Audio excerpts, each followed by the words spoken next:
Alrighty, ladies and gentlemen, we're back. The Daniel Federico show. Scheduling has been all over the place. I've been busy. Nick Tazio has been busy. We live busy lives. I just spent the last Yeah. weekend at the Canada Football Chat prospect game on TSN this weekend. That was an absolute blast. That was a great time. Thank you for Ryan McCabe inviting me out. I had an absolute pleasure of doing the social medias for the CFC over there and some other things. So that was terrific. And then now we're back talking sports on the Daniel Federico show. You guys remember this guy? I know it feels like it's been such a long time, but let's reintroduce him. That's Nick Tazio right there, the co-host, and then I'm Daniel Federico. Nick, how you doing today, buddy? Dude, blessed. Good day. Had a good last week. Hurricane season is starting. Went to the OTAs on Sunday, got another one this Sunday, but man, it without recording, it feels always like something is off. So now that we're back, I'm just happy to be back, man. Dude, I'm happy to be back. And you're right. When we're not recording, it feels off. But, we're doing other things. We're staying busy. OTAs kicked off for the Hamilton Hurricanes. I know I didn't want to talk about it, but you just reminded me of the OTAs. What's going on at the OTAs for the Hamilton Hurricanes? Anything you can say? Um, I mean, like nothing. Here's the thing. Like it's not like I can't say anything, but like we've only had one OTA so far and there wasn't like everybody wasn't there. So we had a big group of guys there, but definitively so, you can't really say anything for sure as to what I think like we're going to be good at this year. But if I'm able to judge from last year and then the indoors we had in the offseason, I'd say that our defense is going to be pretty solid again. And our offense is going to have a new, fresh look to it as well. So it's going to be interesting to see how the guys gel together when we get in pads for training camp in June, or actually, I guess later in the next like month and a bit because we're almost coming up on June. But yeah, we look feisty and we look aggressive, and I'm just excited to start playing games. Yeah, the CGFL season's right around the corner. I can't wait for it. Hopefully, I'm back in the booth to call games with you because it was an absolute blast of being the voices of the Hamilton Hurricanes football last season. Um, Hopefully, they can do good this year. Hopefully, they can. Well, they did. They had a good season last year. Hopefully, they can Yeah. roll on the momentum that they built on last season. But let's talk about the pros. All right, this show is based around the pros, and we're going to talk about the pros today. We're going to be talking about. Let's kick it off with the NBA. The New York Knicks are going back to the NBA Finals for the first time since 1999. They have not won a championship since 1973. Is this the year that they could do it? In my opinion, it's not because you got the San Antonio Spurs and the OKC Thunder going at it neck and neck, and that's the best series of all playoffs that I've seen this year. One of those two teams, the Spurs or the OKC Thunder, are going to win the NBA championship. The Knicks, they got real lucky that the East is weak, in my opinion. I think this is a great, stellar basketball team still. The finals are going to be tremendous. I've been joking around with it when a couple of my buddies are New York Knicks fans. I've been joking about it, like, oh, that's gonna suck. Yeah, you guys made it all there just to get swept by the Spurs or Thunder. That's not actually gonna happen. It's gonna be a deep final no matter what. This Knicks team is real. This is a real team right here. There's no Mickey Mouse about it, even though I do think, in my opinion, the East was weak. But the Knicks were gonna probably be in the exact same situation, even if it wasn't weak. This team is real, and I really enjoy this team. In my opinion, though, the San Antonio Spurs are going to beat the Thunder. They play tonight as we're recording this. They play at 8:30. Not as we're recording, but they play on the same night as this will be uploaded tomorrow. So on Wednesday morning, the New York Knicks and Spurs are probably going to play against each other in the finals. I think Wemby is just overpowered. He's a cheat code. 7-4, hitting half court buzzer beaters to end the half. But what do you think about the New York Knicks? Let's give them their praises because they deserve it. What do you think about the Knicks going back to the NBA Finals for the first time since '99?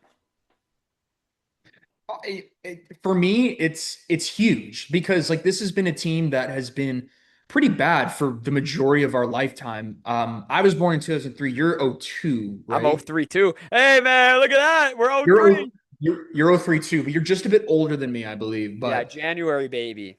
basically, so if you want to categorize it in NBA terms, since LeBron has been in the league, basically, which is since Daniel and I have been alive, the Knicks have been bad. And one thing that I've always enjoyed about sports is when you're historically great teams, like teams that have had a lot of success in the past, have had great teams that have just entertained the masses.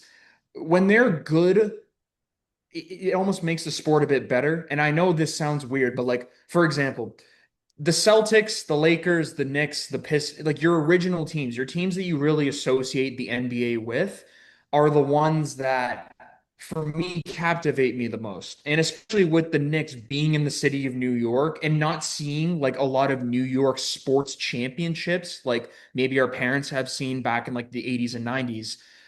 Shout out Yankees, haven't won a World Series since 2013, I believe. So, but yeah, like it's just cool to see a New York sports team in the finals. I've always had a soft spot for the Knicks as well, just because of guys like Carmelo Anthony, that whole era of basketball as well. I was just a fan of, and I think they have a shot at winning this title. I think that they are physical enough to win against either the Spurs or the Thunder. I think that the reasons why they would win the title, if they do, will come from their wings, their wingers, the physicality that they play with. You know, guys like Josh Hart, OG Anunoby, even like Mikal Bridges. Those guys really play big roles Carl on this. Anthony Towns, Cat. Cat, yeah, but Cat, like he's more of like a playmaker. So like when they made him more of a playmaker, somebody who would open up the offense at the beginning of this year, I think that's kind of what made this team one of the East's best, to say the least. And basically, here's a stat for you. So as I'm sure you know, most of you may know, they've won 11 playoff games in a row. The other NBA teams in history to do that 99 San Antonio Spurs, 2001 Los Angeles Lakers, 2017 Golden State Warriors all went on to win the championship.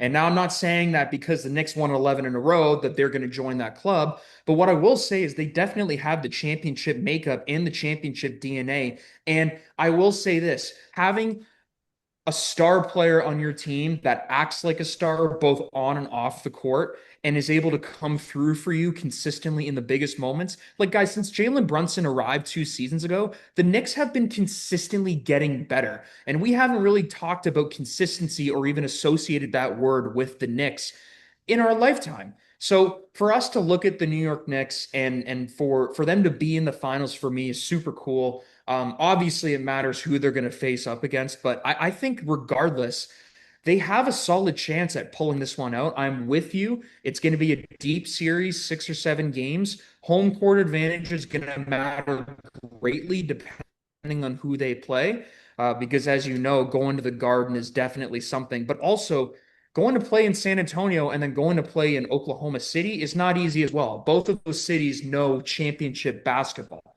So it's exciting for me. I can't wait for the finals. One thing that would worry me if I were a Knicks fan would be the amount of rest that they have.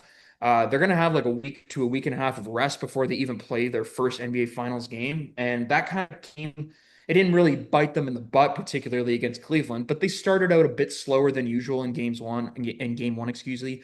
Obviously, bad example because they went on to sweep the Cavs, but I would just be weary for the amount of rest that they're getting overall.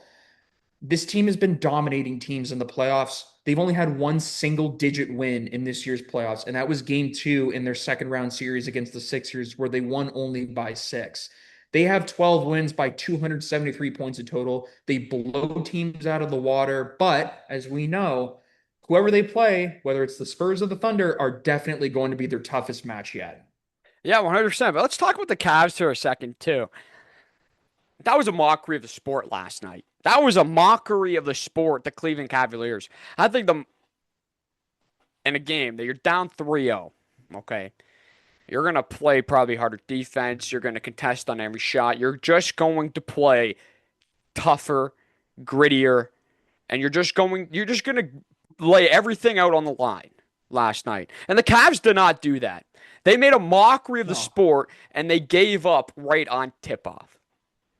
They just gave up blank. Yeah, And I think it was a mockery of the yeah. sport. I'll say it numerous times. It was an embarrassment effort. I think They should be shameful on how they played last night against the Knicks in Game 4. That was an embarrassing effort. It was they played bad in Game 2. They played a little bit better in Game 3. Game 1 was by far their best game they played, but they also choked that lead that they had. Game 4, though, by far was probably the worst game that they've played in the playoffs. Obviously, they lost and they got swept. They lost 130-93. But it was a mockery of the sport. And honestly, thank God we have the OKC San Antonio series because that's bringing basketball back to life. That is a terrific Yeah. series, minus SGA's foul baiting and still getting the calls when he doesn't even get touched. That's a mockery of the sport of its own.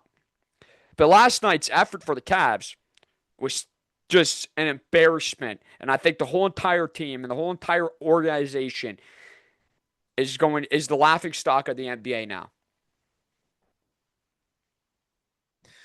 I think that they definitely played like they didn't give a lot of people a lot of reasons to say otherwise, if that makes sense. In the first quarter, they kind of jumped out to a bit of a lead. Like they were playing with some intensity. You had Evan Mobley hitting three-pointers. Donovan Mitchell was creating shots as well. They played well in the first quarter, but around the middle of the second, the Knicks just did what they do best, which is kind of play as that super tight, cohesive unit that they are with a mixture of grittiness, but also great scoring efficiency. And then they just proceeded to blow the Cavs out of the water.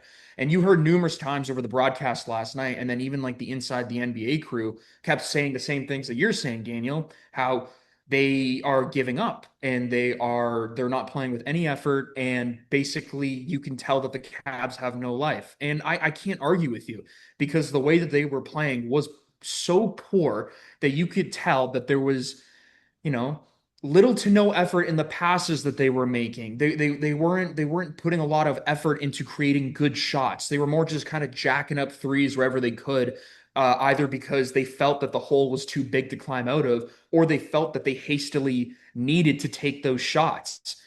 James Harden did not have a good night last night, and I know a lot of the blame is going to fall on him because historically that's just how it's been with James Harden since he hasn't really.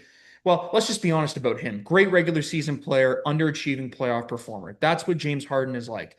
I think it's unfair for the blame to fall on James Harden because it sounds like the Cavs are going to get somewhat of a deal done with him in this offseason to keep him in Cleveland.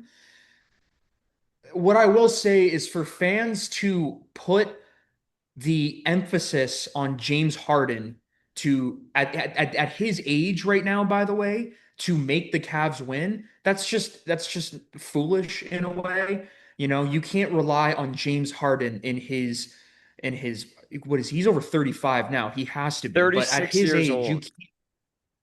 36-year-old James Harden cannot be relied upon as a number one scoring option to drag a team out of a 3-0 series deficit in the Eastern Conference Finals against a team that is much better than them, by the way. And I know he said the opposite in the And press and and, conference, and but especially this too. Like, yes, he played bad. He was 2 for 8 from the field last night, and he played 32 minutes.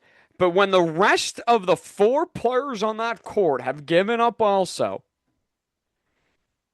you can't put the full blame on Harden. And I, no, I you really, I really agree with what you're saying because that's honestly, it's pretty crazy that people are putting the blame, and it's mostly Cleveland Cavs fans that are putting the blame on James Harden because yes, you brought him in. That he had first two terrific series against the Raptors, especially the first round against the Raptors. Donovan Mitchell also. Donovan Mitchell was the best performer in the playoffs by he was far. great. He He was was he was great this great, season. but just to put the blame on James Harden is crazy because last night I don't know how many times I've seen 3-on-0 fast breaks for the Knicks. Well, all five players of the Cavs are just sitting in the paint. Just not even there was not 1 ounce of hustle from the Cavs last night. And it was a mockery of the sport. I'm gonna say it all night. I'm gonna say it all time. I'm gonna say I think last night was an embarrassing effort all aspects of the game for the Cavs. And watching it in real time last night, I was just in awe. I was just shocked because and we've seen a lot of closeout games, a lot of game sevens that have been blowouts in these playoffs, a lot of game sixes too that have been closeout games that have been blowouts. Playoff basketball used to be the best atmosphere, one of the best atmospheres. Where did the grit go of basketball? That's the truth. That's the realest question. Where's the grit? Right now, we're seeing a lot of grit in this OKC San Antonio series. Where did the grit go for the other teams? Because it's gone. When your back is against the wall and you're fighting to stay alive, these teams have no grit, and it's honestly the hardest thing to watch and the hardest thing to comprehend. Because the Cavs last night, I don't even know, man. That makes me so mad, and they are that last night's performance was an embarrassment to the sport of basketball, and that's the truth. And I don't like to say that because that's very harsh, but that's the reality of it. That effort last night was ridiculous. And if I and their coaches stay, their head coach is returning next season. Things are gonna have to change. You're gonna have to insert some grit into this basketball franchise. Well, I think what you just said right there, and you want to talk about grit, you want to find someone to blame, you blame Kenny Atkinson, that head coach. That guy did not coach smart basketball at all in this series.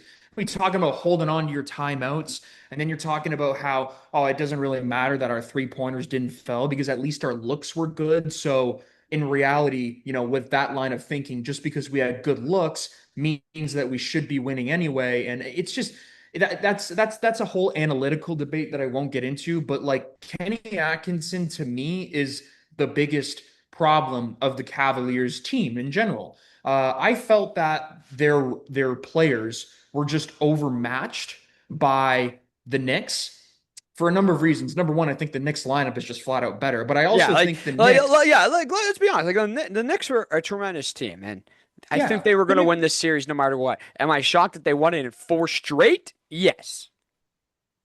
Yeah, but also what I am thinking is that the Knicks, prior to playing their Eastern Conference Final Series, they also had like a week of rest prior to even playing that series. Whereas the Cavs played two 7-game series with Toronto in the first round, and then I think Detroit in the second round.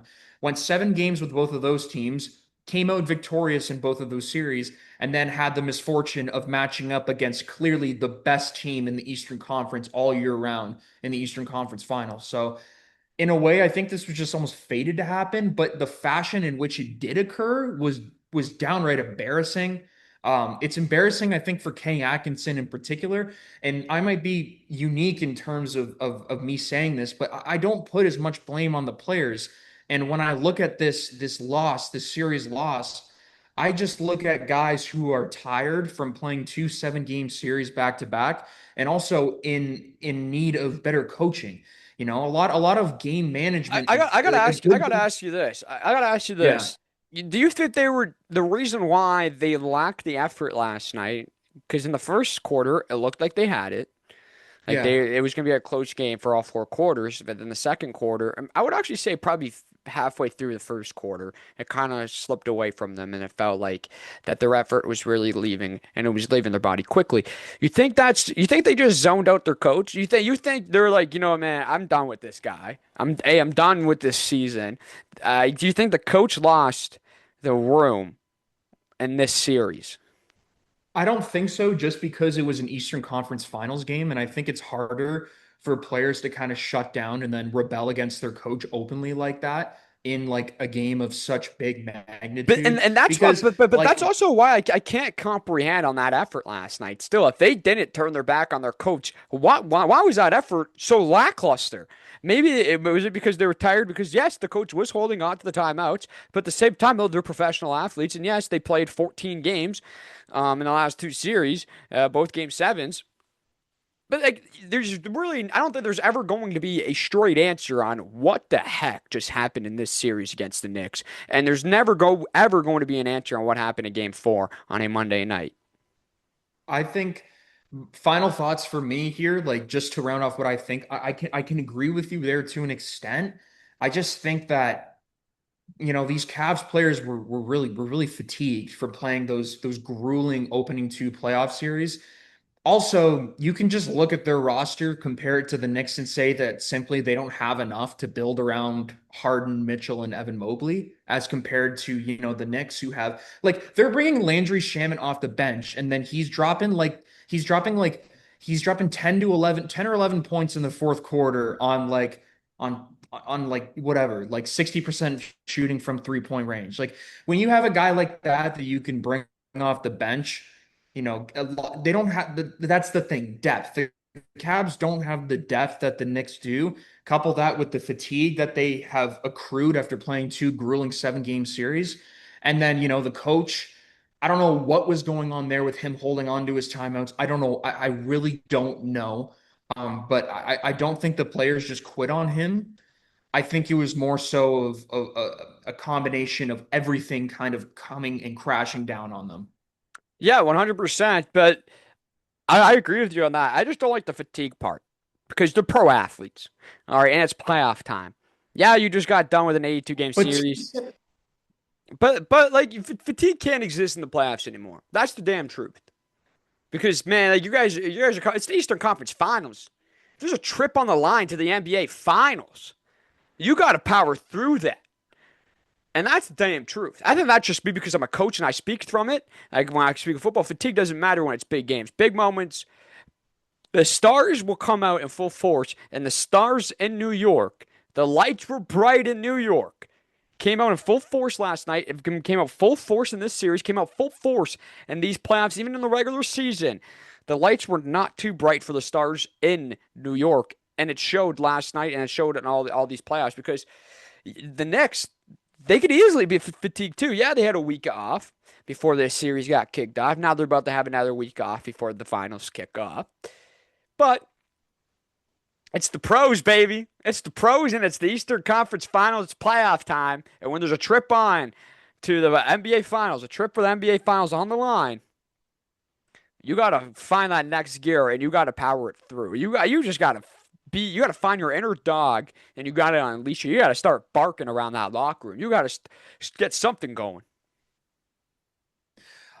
I, I again, like I agree with you to an extent, and you brought up the Knicks there, and that's why I think fatigue. Because normally I would agree with you. They are pro athletes. They get paid to play this game. They get paid a lot of money to play this game, and there it is playoff time.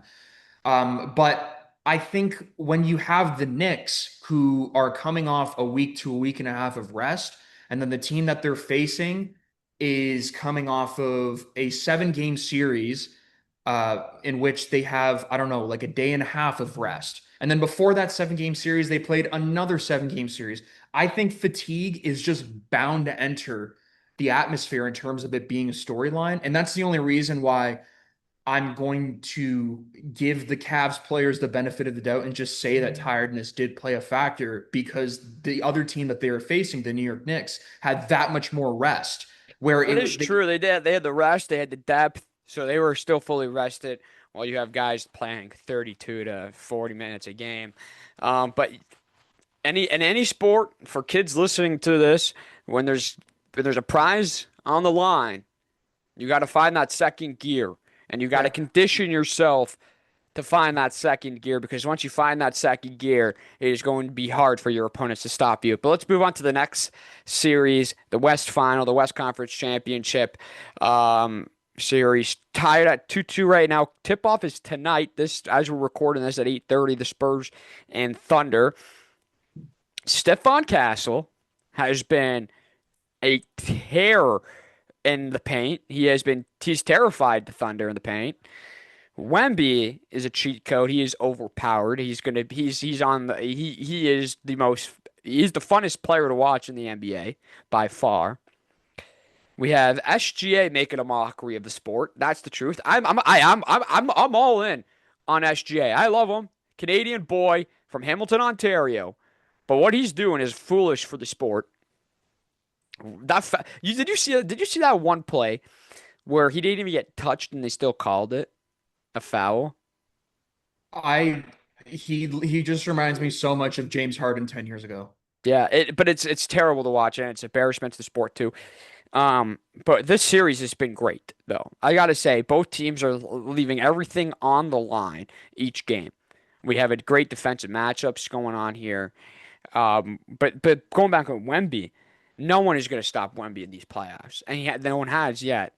That's why I think if everything was according to plan, and I think the Spurs win the West Final, that Knicks Spurs series is going to be generational. But OKC has the firepower, so they can still give it to the Spurs. But I think the Spurs are gonna end up winning this conference championship. I'm going to agree with you. I think the Spurs are going to win. I think it's going to be close in the end, but I think they're going to win. And it's gonna be cool because it's obviously a rematch of the last time the Knicks were in the finals back in '99. The Spurs beat them, I think, in 5 or 6 games back in '99. But it would just be cool to see those two teams match up against each other for the first time since 1999. But The San Antonio is a dynasty in the making.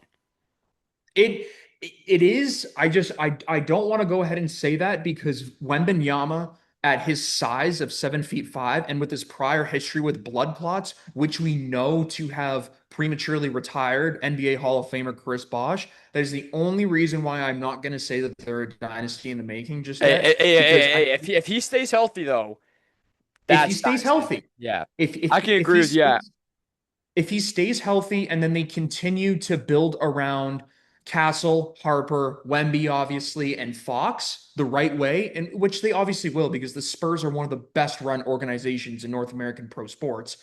Um, they're going to be a dynasty, yes. I do think that this is going to be a very interesting NBA Finals if it does end up being Spurs Knicks, but also if it ends up being Thunder Knicks, it's going to be that much more interesting because if the Thunder make it out against the Spurs, the number one question we're going to be asking ourselves ahead of the NBA Finals is how the hell are the refs going to officiate Shea Gilgeous-Alexander? Because the NBA's goal, its utmost priority every single year around this time when the NBA finals are encroaching upon us is to the thing that the NBA wants is to have the most entertaining series possible, to have the best possible series between two of the best basketball teams representing East and West in the NBA and just have them battle it out in a 7 game series. That's what they want ideally.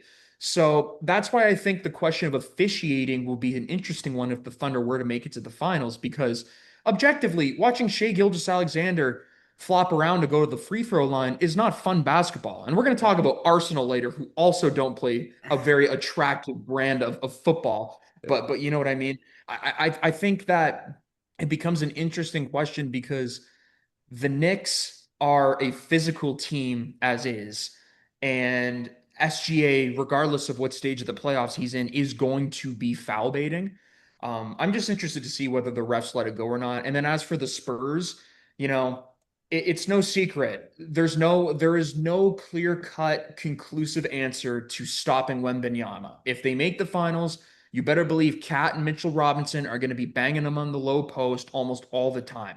I think the physicality that Castle exudes when guarding SGA will only make life harder for Jalen Brunson because he himself is a smaller guard as is, which is why I think the onus for the Knicks, if they want to win this thing, comes with their wing play.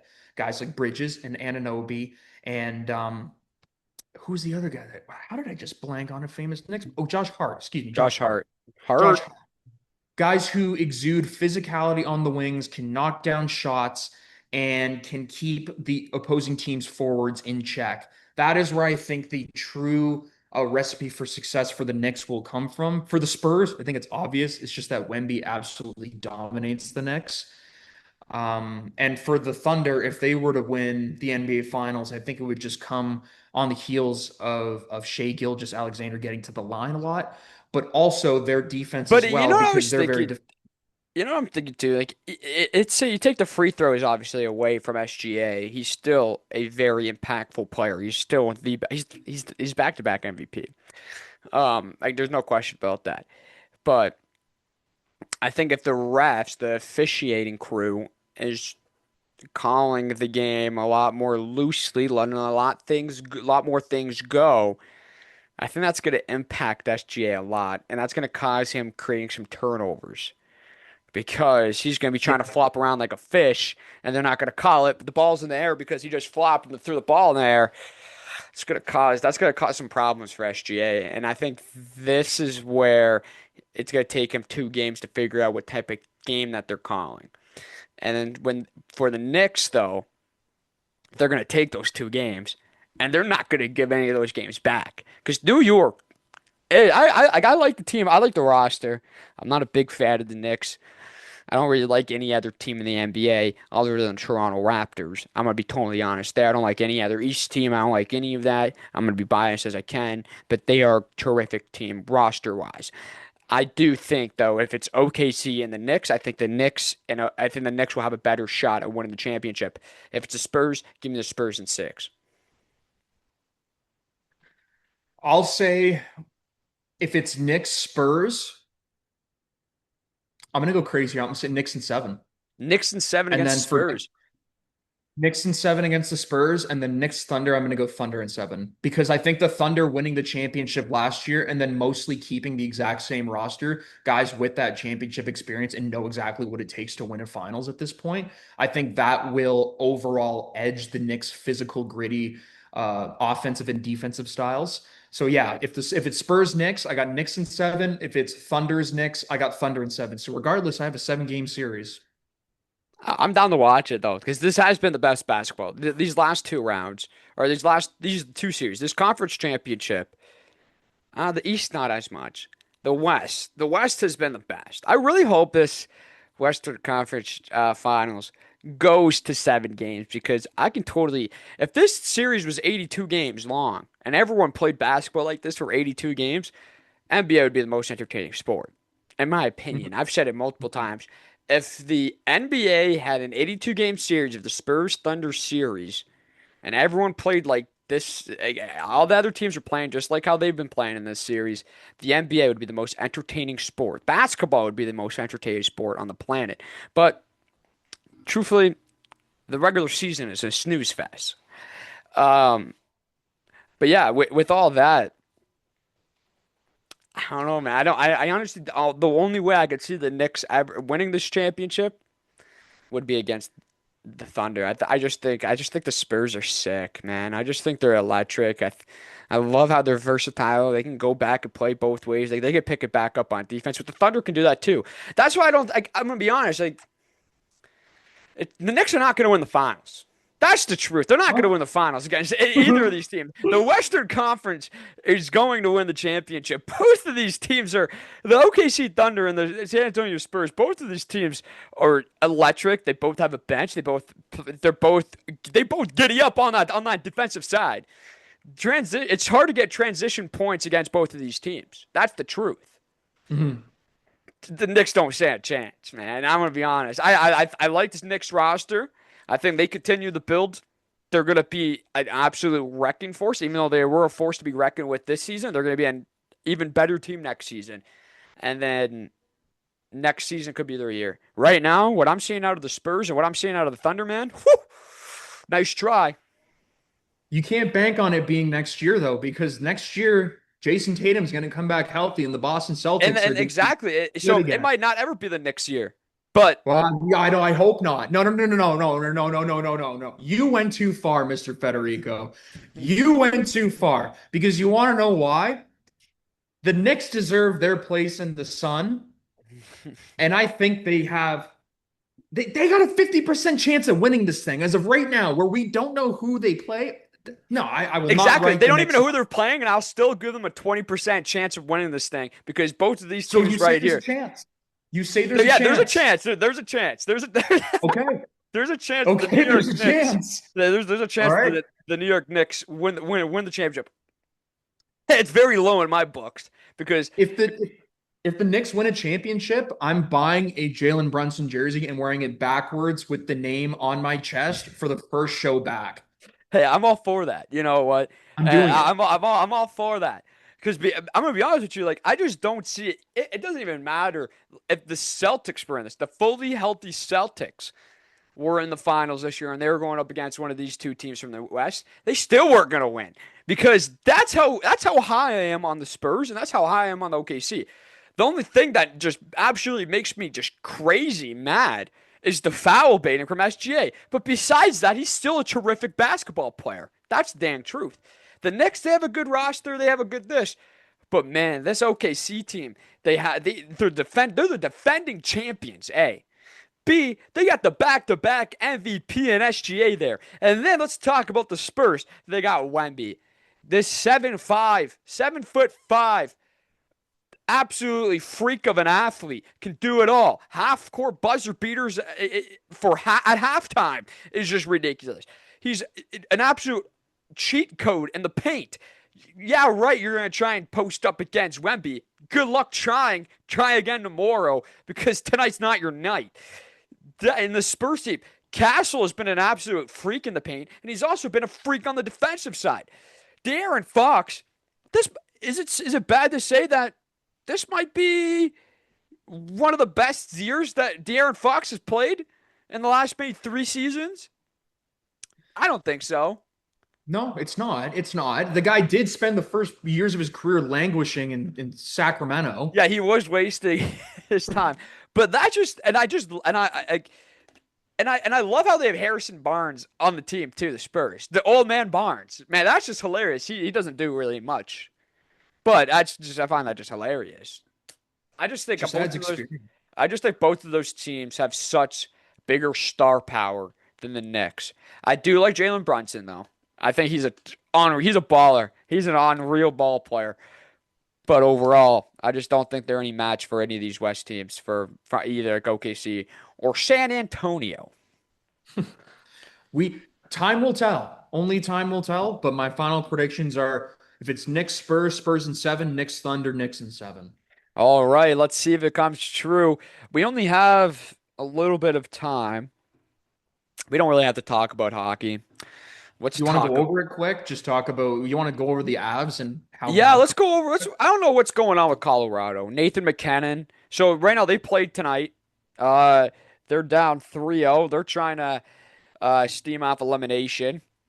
This game's at 9 o'clock tonight.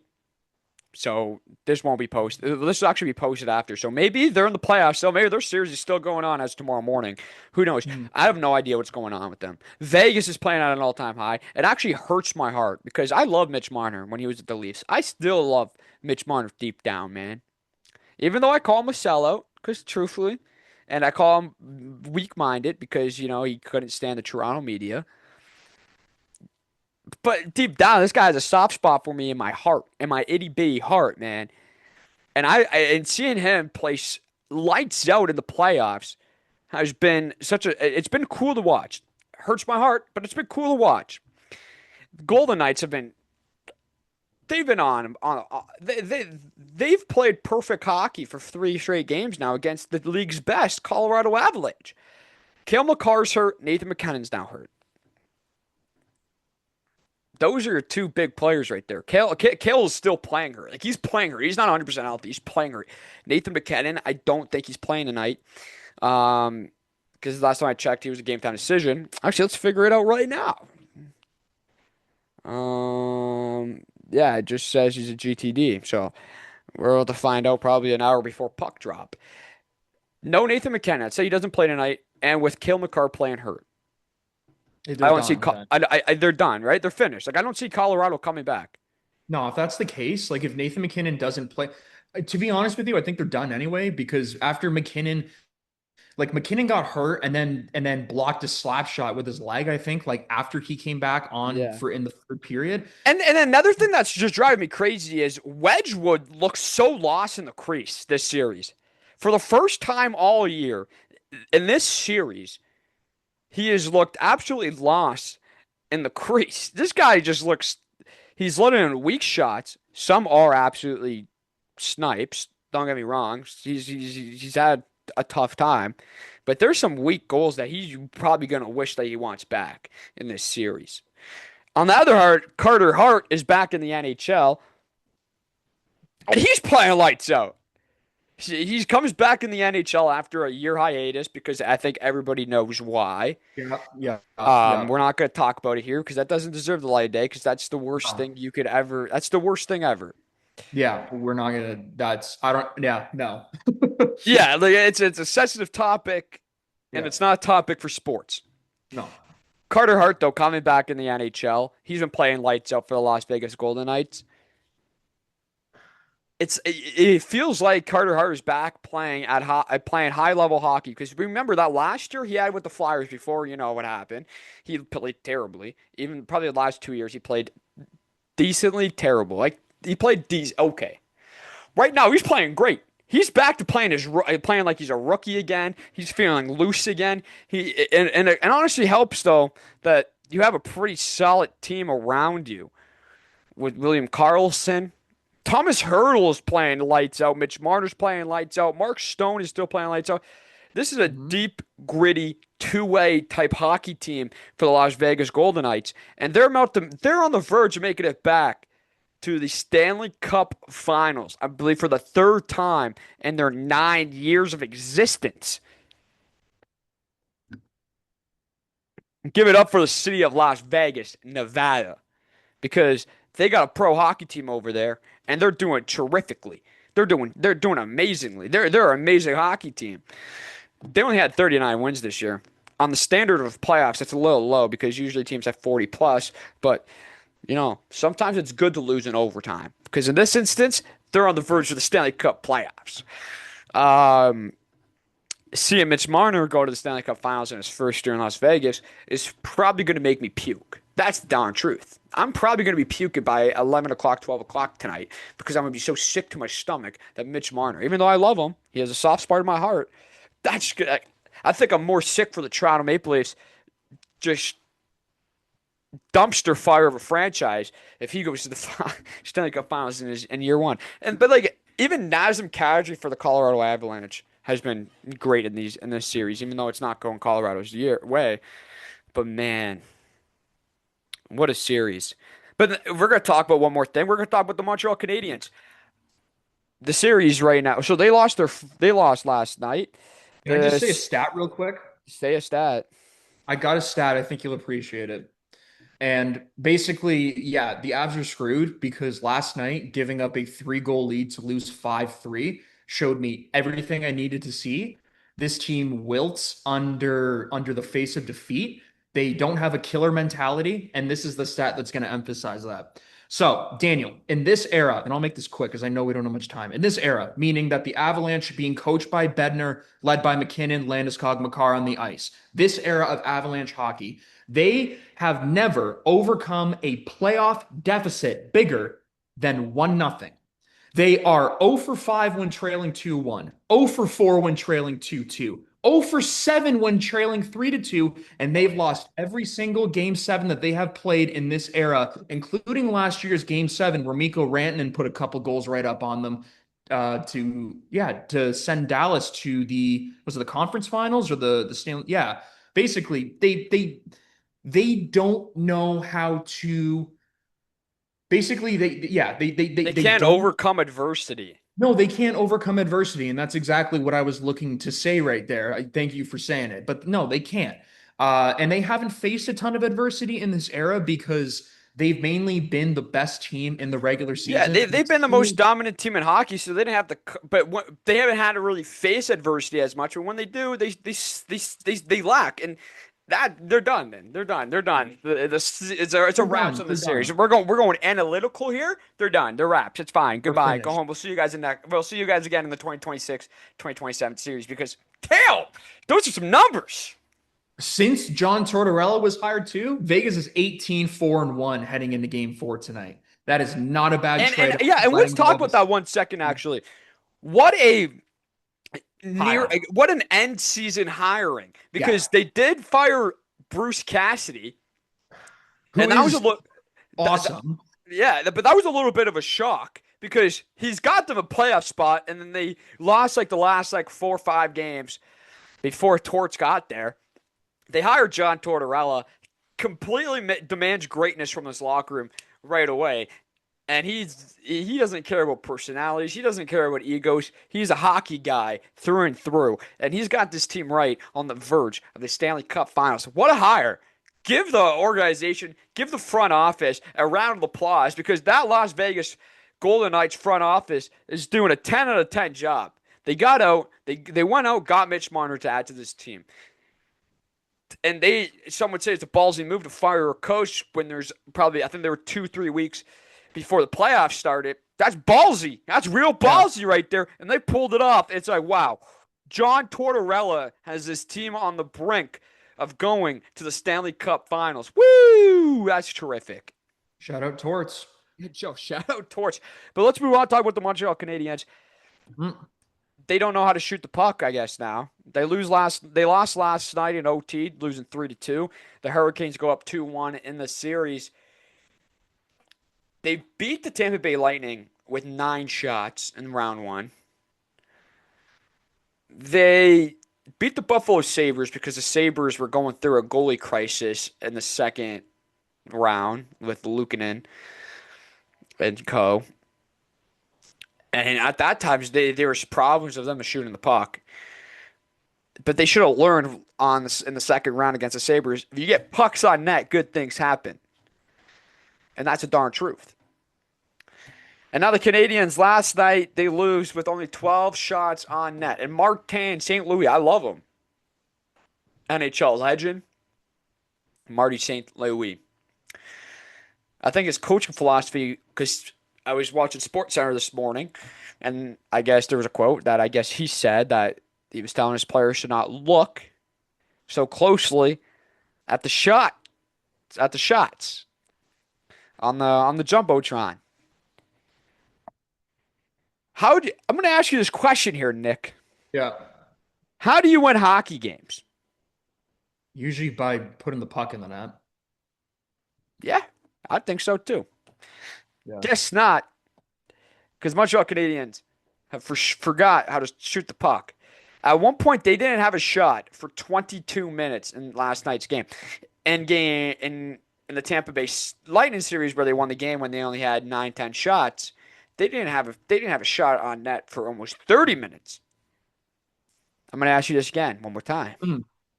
How do you win hockey games? I like from my experience, usually by putting the puck in the net. Ding, ding, ding. Correct, Yeah. mongoose. That's how you win hockey games. Put the puck on the net. Good things happen when you shoot the puck. Shoot the puck. Shoot Yeah. the puck. Simple. Shoot it.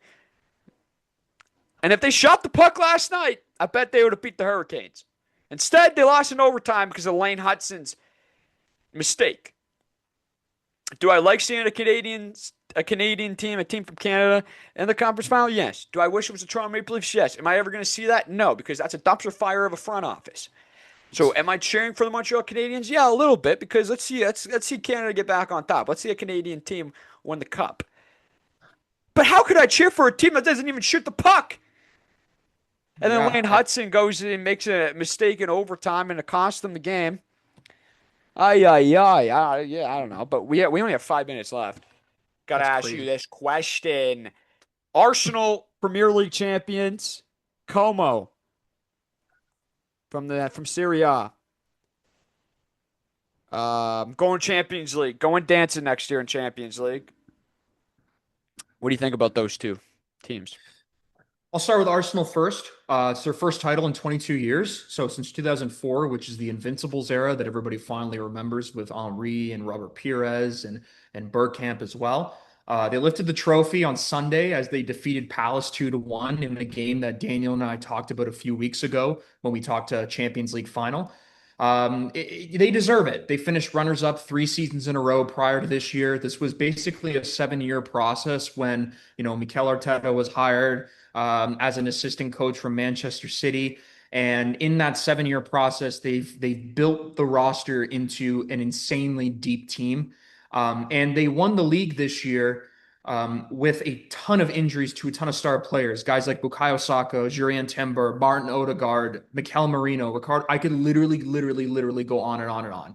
As we know, Arsenal don't really play the most attractive brand of football, and I'm sure that is definitely going to come into play in the Champions League final.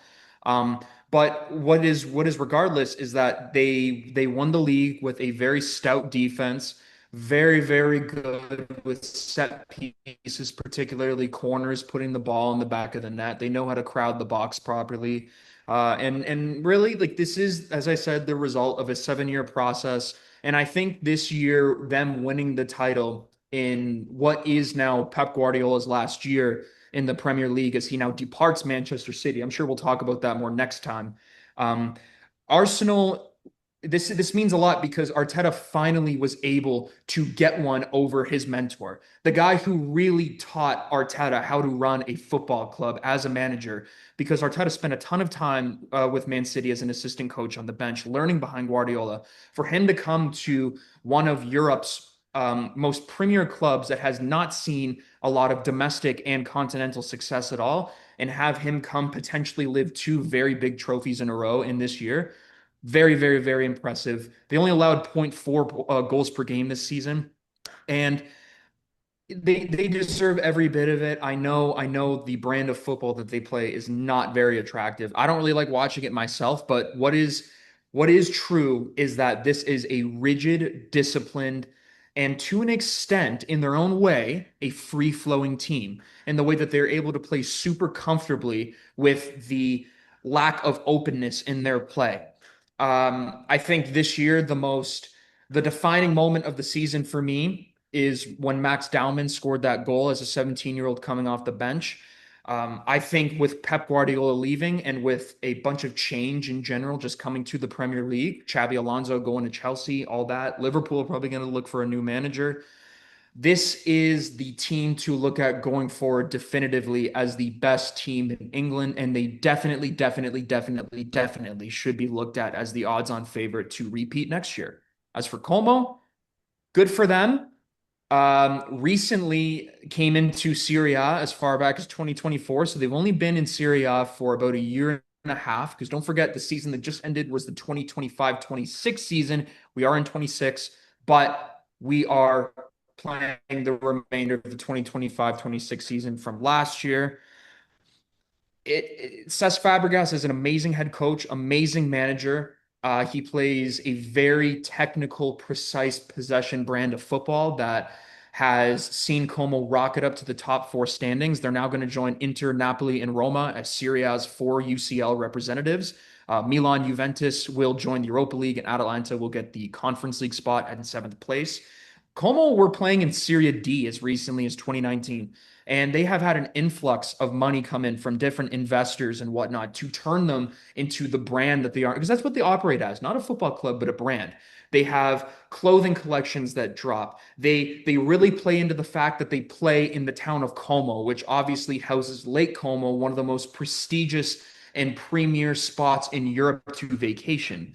I do have one big fault, and this is something that I don't appreciate about Como, and kind of has me reeling back on them getting Champions League football, even though it's such a big thing, is they don't have any Italian talent. They have barely any homegrown talent.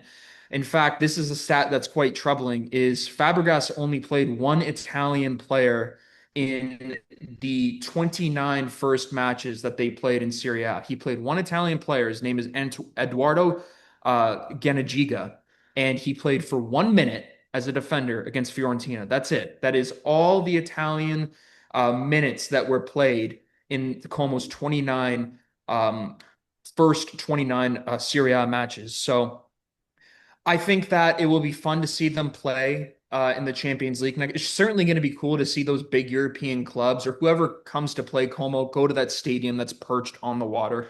It's going to be really cool. Just in terms of the way Italian football is shaped right now, with the lack of young talent in the national team and the lack of young talent overall in various domestic teams lineups, it's sure good for Como, but I would have definitely have rather seen them do this with, a good amount of homegrown talent in their lineup, as And opposed and to and, and that's what, really shocking because that's been a storyline all season. The lack of Italians yeah. in Serie A. Like on Como, and it's a Serie A. Serie A for the average Joe out there, that's the Italian league. Okay, we got the English league of the Premier League, and we got the Italian league of Serie A. Should not having Italians on your roster and not even playing, that is the most mind-boggling thing in my eyes. But it worked. It worked for him. It worked for Fabregas. They finished fourth place in the Serie A, and they're going to go play Champions League ball next year, and that's going to be awesome for Como. That's going to be awesome for the fans, and that's going to be awesome for the city. Yeah, and it really speaks to the state in which Italian football resides, where your top four that I just listed. So, of course, Inter won the title, Napoli finished second, Roma third, Como fourth. Before the final day of the Serie A season, Como was not going to be playing Champions League football. The reason why they are playing Champions League football is because they won their final game, I believe, 4-1 against Cremonese, but then Milan lost 2-1 against Cagliari, and then Juventus had a horrible, boring 2-2 draw against Torino. It really speaks to the state of Italian football when you look at that top four, Como occupying the fourth and final Champions League spot with almost no Italian players on their roster, but then having historically great and successful Italian teams with lots of Italian players on the Even like field Juventus currently, going, like even Juventus and Milan, like who are going Juventus, to, but Juventus on its own, just going to play Conference League next year no, they're is in surprise. Europa League. No, they're conference. I thought they only had one Europa League spot. I believe, I thought I think AC is going to play Europa, and I thought Juventus is going to play conference. I have. I have Europa being AC and Juventus, and then Atalanta Oh, so they playing. had two spots. Yeah, so Juventus and AC Milan qualified for the Europa League for 26 for the 26-27 Yeah, season. next season. Yeah. Atalanta's gonna get the Conference League spot. So Juventus and Milan are gonna get Europa League, but still it's not Champions League, and Milan haven't really been a big player in the Champions League for the better part of a decade now. Juventus as well. Maybe I'd say about 5 years or so for Juventus because they were in numerous Champions League finals against those golden age Real Madrid squads of 2016 to 2019, that era. But still, not a good place for Italian football to be in total. Good for Como, a club that was in Serie D as recently as 2019, less than 10 seasons. They're not going to be playing in the Champions League under Cesc Fabregas. I'm just interested to see what the next iteration of Como looks like because I don't think Fabregas is here for the long run, and I think it's only a matter of time before a bigger club comes calling for him. All right, we gotta end this episode though, but quickly, we got 2 minutes. I'm Mm, gonna give you 2 minutes, Nick. I got I it. want to hear. So, we've had a lot of surprises this year on teams getting relegated. But I'm gonna give you three teams. So, actually, I'm not gonna give you. You're gonna give me three teams. How can I even word this? Three teams that have shocked the soccer world that have gone relegated in their respective leagues. Give me three. So I'm going to give you three, but I'm going to give you three relegations that had nothing to do with any match fixing or gambling or betting or anything like that. Because there's a lot of widespread scandals that have caused big clubs to be relegated. Um, so I'll give you my three. The first one is Atletico Madrid in 1999-2000. They won the league 4 years prior to that. They started the season with lots of promise behind big signings that they accrued in the offseason, one of them being Jimmy Floyd Hasselbank, who was one of the premier strikers of the Premier League in the late 90s, early 2000s. Everything proceeded to burn down during the season, and they were relegated. A team that had spent 60 plus years prior to that in the Spanish top flight. So that is one. The second one I have is I'm going to go with Manchester City, just over Manchester United, who were relegated in 74, which was 4 years after they won the European Cup. Manchester City were relegated in 1995-96 and then again in 1997-98. So in that span, Manchester City were relegated twice from the Premier League, the English top flight. They were playing in League One during that time as well, in between. And then the other one that I will give you is I'll give you Napoli. And this one hurts because I'm a Napoli fan. And I've said it numerous times I'm a Napoli fan, but they have been relegated from Serie A 5 times in their history. And the lowest point in their club's history came in 2003-04, where they dropped all the way down to Italy's third tier. So Napoli were in Serie C in 2003-04. So those are my big three I'll give you. And my honorable mention, even though you didn't ask, is Nottingham Forest, who are the only European Cup champions in history to play in their nation's third division. There you have it there. So that's four teams. We got four teams to shock the Yeah. soccer world's non-scandal teams that have been relegated. And yeah, we really thought we were about to see another shocker and it was going to be Tottenham this year. We Yeah. really we really thought it was going to happen. But they live another. They're gonna be living for another year in the Premier League. I just hate how they were celebrating like they won the league. Okay, we get it that you guys are staying in the Premier League, but you guys are also. I'm gonna say this, and I was gonna swear, but I'm not gonna swear. See, hold myself back. Hashtag growth. But they stink. Don't celebrate you guys sucking. That's the most mind-boggling thing ever. Also, Leicester City is a big one because now they're going to play in League One. I'm pretty sure now, actually. I mean, yeah, I think I just saw they got relegated from Championship. They're gonna go play in League One. Absolute shocker. I actually just watched a Jamie Vardy documentary. Guy's an absolute electric human. I would love to be boys with Jamie Vardy one day. Yeah. And I still gotta watch Liverpool's new documentary that came out, the Me Istanbul too. final. Because, I've only watched YouTube videos of it because I was a young kid. But we got to end this. This has been the Daniel Federico Show. I'm Daniel Federico, and that is Nick Tazio, and we're back. I don't know how consistent we're going to be back, but we're back. And we'll see you guys again. I don't know We're when, back. sometime. Ciao, everybody.